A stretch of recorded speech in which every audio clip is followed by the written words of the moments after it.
Hey everyone, and welcome back to The Advisor. My name is Lisa Urbanski, co-host of the show. I have a question. What keeps you up at night? I could name a few things that keep me up at night. I have another question for you. What keeps executives up at night? Joining me today to talk all about that is Yara Bank. She is the CEO and founder of BNX Business Advisors. She has a book called Executive Blind Spot. And today she's going to talk about those things that keep executives up at night. We're going to go through five today and five next time. Welcome back, Yara. How are you doing? I know your I'm your doing, back is a little sore. Tell everyone what's going on. And you're doing karate now. yes, I am a martial artist, and apparently Friday night I didn't stretch as much as I should have, and so I'm in a little bit of a rough spot, if you will. But I'm happy to be here with you today, and I'm happy to be able to share what keeps people up at night. I want to talk about this from a perspective of executives, right? There's a lot of craziness going on in the world we live in right now, and I think that it's important that every time we talk, I'm always going to bring it back to how does that impact the people? What is the human element of what's going on in the world, what's going on in the organization, how does it relate to human resources, and how does that relate to our bottom line? Every time I'm bringing it back to that. So today we're just going to talk about five things that executives say that keep them up at night. Okay. So number one, economic and recession risks. No Oh, surprise there. There's no big surprise one. there. Yep. With that, we have to worry about workforce restructuring pressure, training and turnover, and strategic workforce planning. Why are those things important? Well, it's uncertain economic times, right? So we have to use HR as a lever, right? We have to right size our organizations. That's going to help build trust and loyalty within the workplace. If you have too many people around and folks are like, well, I'm working harder and she's hardly doing anything. How come, she's still here and I'm working so hard? Like we have too many people. They're going to start having that uncertainty. And when the employees get uncertain about their workforce, they're likely to make a quick exit, right? And those are things we can't afford in this workplace. Okay. Cutting training and development. That's one of the first things that people want to cut out the doors. You've heard me say so many times before. You cannot, you should not. This should be one of your biggest part of your HR budget is going to be training and upskill, especially in the world we live in right now where technology, AI, all those innovation is just going faster and faster and faster. You need your people to stay abreast of what's going on, right? You can't afford them not to be in touch with the latest whatever. Okay. Then you talk about having a proactive workforce scenario. So planning is important. How many people do we need to pull out a certain amount of work product, right? You have to make sure that each department has the right amount of people, not too many, not too little, so that everybody's productive, but it takes planning. You can't just let it happen. Oh, well, some people quit, they quit. If some people get hired, you have to have a strategic plan behind it because we do not know what the economic and recession risks are. We have to plan the best that we can with what we have. And you know, it changes every single day, every single day. Okay. So that's number one. Number two is geopolitical instability and trade wars. No one's surprised with that one either. Okay. So when we Nope. talk about that, we're talking about global talent and their mobility, right? We're talking about culture and DEI considerations. Culture, DEI, I say DEI, that's not the good word for it anymore. You know, there's some stigma attached to it. So let's just say dignity and respect within the workplace. Okay. And finally, risk adjustments. So we have to be able to adjust according to the risk. So how do we do that? Okay. So first, we must assess the risk of the global operations, right? We got supply chain issues, we got staffing, mobility. And when we talk about um, geopolitical instability, one of the things we have to talk about is the mobility of the workforce, right? It used to be you can get certain visas, H-1B visa, different visas to work for different countries and come and do certain types of work and all that stuff. But with all the crackdown around immigration, countries that are banned from coming in anymore, like there's a lot of stuff changing around that. We have to be prepared for that. And even inside of our country, the mobility of the workforce, big companies go to cities that have the most employees who are qualified to hold the high paying jobs. So it used to be like California was the number one place that people migrated to, and Mm, now it's not yep. anymore. And Really? Texas Where is is it? up there. Oh, you're gonna pull me. I said it, and as soon as I start saying, I was like, I'm gonna forget. Florida's on the top three. I can put it that way. California's not in the top five anymore. Okay. Wow. Is also on the top of the list that people are Okay. migrating to, right? So now what do you do with that? Like if you were in one of those cities and everyone's moving away, all your top talent's moving away from that city, now what do? You have to be mindful of those things. So that's when I talk about mobility, I'm talking about intercontinental and everywhere else. Okay. We also need to worry about cultural sensitivities. And Yes. so, of course, I'm saying this because of everything that's going on in the world right now. And I'm not just talking about the normal, um, you know, race issues or LGBT issues. We're talking about discussions in the workplace that are around anti-Semitism, pro-Israel or pro-Palestinian, pro Ukraine or pro-Russia. Those kind of things. Those are the kind of things that we have to be aware of, that people have strong feelings and convictions around that. How can we mitigate that in the workplace? Should it be zero tolerance? Nobody can talk about anything, which is not logical. Like that can't happen, right? So how do we, um, you know, I guess massage it to where it's not such a nuanced thing that we can have conversations, maybe structured, or maybe set some guidelines and boundaries about the type of conversations we can have in the workplace. So that's going to be important because if people don't feel safe at work, they're not going to come to work or they're not going to be productive when they get there. Okay. Yeah.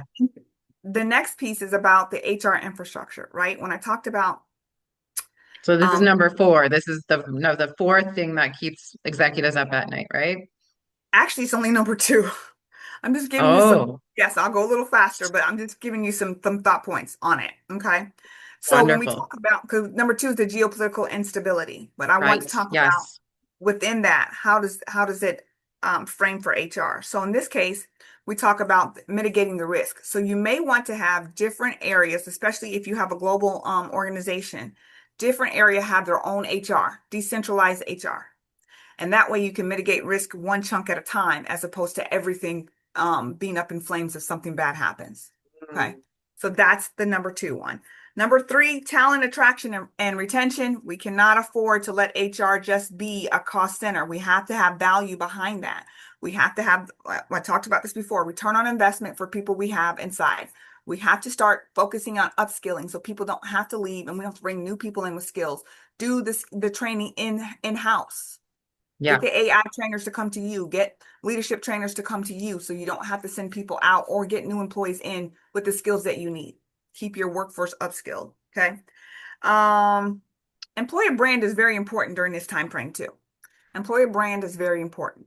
Internal branding and external branding. Your people, if you do them right, they're going to be your ambassadors out in the streets. They're going to be the word of mouth they're going to be Yeah. on Glassdoor and Yelp and all those other places where people talk about what a great place this is to work, or the opposite, right? And so you want to make sure that your branding is clear internally and externally, that they know what you stand for, they know what the goals of the organization are, and they know where they're trying to get and what role they play in it. Okay. That's going to keep your talent retention going good. Okay. Then we have to look at supply chain disruption. Mm, That's a big one. What do that's we a do? huge one. Right. What Huge do we one. do when we can't get the products in that we need? What are we doing with our people? They're sitting on their hands. No, we're cross training. We're doing other kind of training. We are showing them a new skill. We're letting them do side by side with other people. We're not just sitting there. How can we redeploy the workflow on the workplace, the workflow while we're waiting for these things to come in? Now, you always Mm, have the choice of putting people on part-time or on call or those sorts of things while you're waiting, but then you can also use this opportunity for some great training. Don't just let right. it, you know what I mean? Don't just let it go by the wayside. Got to be agile, got to be flexible, got to stay fluid during this time that we're in right now. So any hardline type of organizational structures you have to understand how does the supply chain affect where we're going right now, and how can we mitigate it, navigate it, or lay it down and start over during this time process. You have to be fluid, strategic thinking the entire time. It cannot just be, this is the way we've always done it, because we've not ever been here before. I don't think anybody Hmm. can say we've been here before. So we haven't. Okay. No, every day brings something new in all aspects, never my business. So as you were speaking, I'm picturing like a wave of just like going with the flow. That's what I in my intuitively what I was saying when you're speaking about Mhm. this is go with the flow. Yes, you have to. You have to go with the flow. You don't have a choice. Go with the Yeah. waves or get left behind, right? Get on the bus or get left behind. But you really do have to stay fluid, and you need creative thinkers. This is where your diversity of thought comes from, right? This is why it's important to have a diverse workforce. We're not talking about skin color and religion. We're talking about just the way that people's brains work. So that when Mm, things like this come up, we've seen something we've never seen that people can jump in and say, hey, what if we try this? What if we try that? You need a right. bunch of different ideas because we've not ever been here before. So you Yeah. don't know what's going to work and what doesn't work. Okay. Yeah. And then finally, the number five for today is inflation and cost management. Inflation plays a role. Mm, We've got to watch salaries, keep them under wraps. We don't want people to leave, so we want to give them what we can. Might you look into non-monetary benefits that are going to keep people um, on your what team? would be some examples of those? So everybody likes a pizza party, right? I'm just saying A that's a really food. cheap one, Yes. right? That's a cheap one. But there's also a lot of these gift card companies out there where you can give them a gift card or a voucher for a gift card, and they can either shop on the site for whatever they want, or the gift card goes directly to like Amazon or something like that. So you're getting other benefits that they can use outside that'll help with holistic stuff. Like maybe I don't have enough for groceries, but I just got this $500 gift card from work.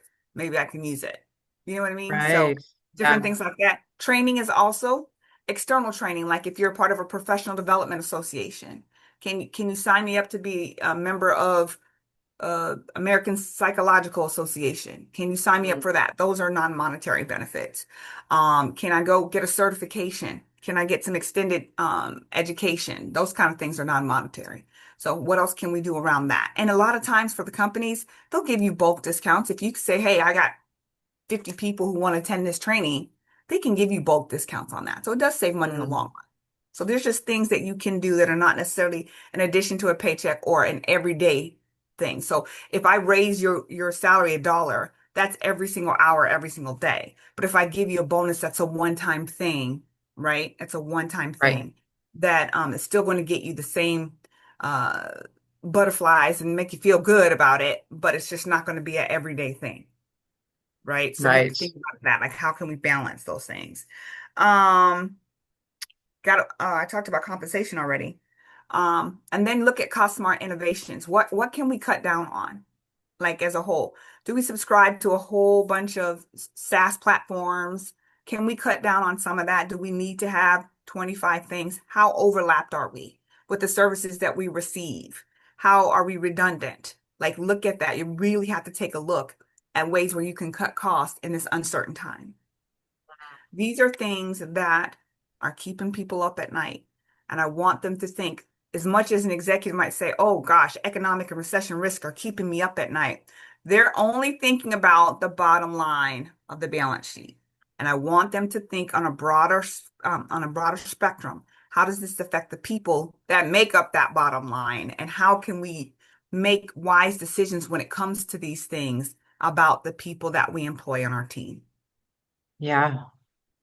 Yeah. A local company here in Canada, um, they're a brewery and they no longer had access with the US Canada stuff that's going on. They lost access to tall cans.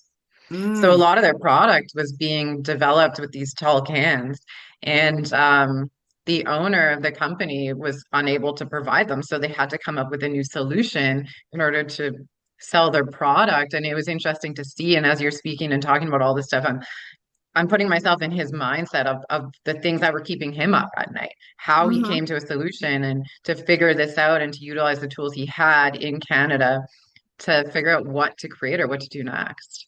Well, what did he come up with?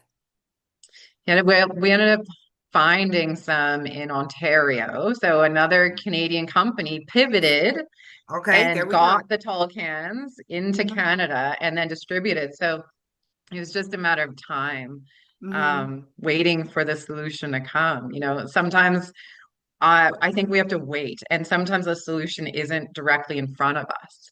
But if Hmm. we continue to believe in it, right, then eventually we come up with something, or other organizations change because they have to change with the times as well. Right. So So we think Ontario about now has COVID. tall cans, and now they're capitalizing on this opportunity, and they're providing this brewery in Canada tall cans to provide their product. So it's Right. cycle. So if you think about like COVID, right? None of us had ever been there before. Look how many people pivoted their businesses, pivoted to do something different. In-house restaurants were now to-go restaurants, all kinds of things that happened that weren't normal. Your gym membership was now online. You know what I mean? Like you worked out Yeah. online, you Zumbaed online, whatever the case may be. We have to always be looking for that pivot and trying to, the best of our ability, regardless of the things that are happening right now, try to forecast and say, what would happen if? Okay. And we have to have a if this, then this. We should always have that in our minds as we move forward, just in our 4 year, 3 year, 2 year plan, right? Like how can we, what happens if this happens? How would we do this to the much as we can? We don't know what's going to happen, but we have to think about that. And then how does it affect our people? Because we all know, once again, I'm going to say, we are nothing without the people. They are our Mm. biggest asset in our organization. We have to always account for what do they need, what do they want, and what can we do to keep them engaged so they continue to do the work that we need to do in order to be successful as business owners. Yeah. Let me ask you this. What is one of the things that keeps you up at night out of those five? Out of those five, I would say probably the geopolitical instability and Mm. trade wars. While I don't do a lot of international business, I do work with companies who do. And so I'm always in my mind thinking about, okay, someone were to call me right now and say, whatever, what's my response? How would I get that information for them? And so that's kind of what keeps me up. It's like, okay, we know we have to deal with the retention with people, right? Because people are moving. Some people are voluntarily going back to their native countries. Some people are involuntarily going back to their native countries. What does that say about the workplace? How can we fill those gaps? Do we have the skills to fill those gaps? Last week, I was in Dallas, Texas, and I attended an event that was all about bringing companies to the Dallas area for life sciences. Mm. And do we have enough trained people who can step up to the plate when this new companies bring in these high paying jobs? Do we have the skills for them? And if not, how do we get that training? Who can collaborate? Who can get together? How can we perform this training so these people will be ready for these jobs when the company comes, when the companies come? And they're just being proactive. Like, where do we stand? And I think that was great. That was wonderful. Where do we stand? And that's what we have to look at, because migration happens, immigration happens. It ebbs and Yes. flows. But right now, the people that we counted on that came in, because it used to be with your visas, you had to have certain types of highly skilled jobs in order to get these visas to come to the United States and work. And a lot of them were around tech. Tech and medical were two big areas for that. So now if those people are no longer allowed in our country, they were coming because we didn't have enough. So now if they're not coming, where do we stand? Right. And how do we find those people? How do we get them skilled and trained? How do we continuously train our workforce so we don't have to go out every time someone leaves or some changing of the guards or whatever the case may be? So Mm. that's the one that gets me probably more than anything. Yeah, I love your big view picture. You have this strategic mind that you see full picture. I think Mhm. that's so admirable, a great quality to have in a leadership role. Can you talk to everybody about what you do?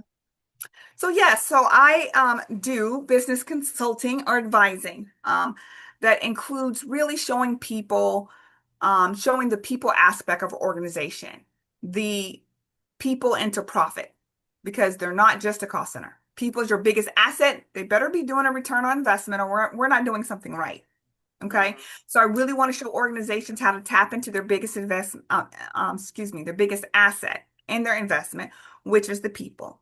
How to make data-driven decisions based off the output of the people, and then how to nurture that asset so it's doing the best that it can for you. And that's really what we're all about. So, if I went to plain word, I could say, oh, we do business and HR consulting, but it's so much more than that, because we're not administrative.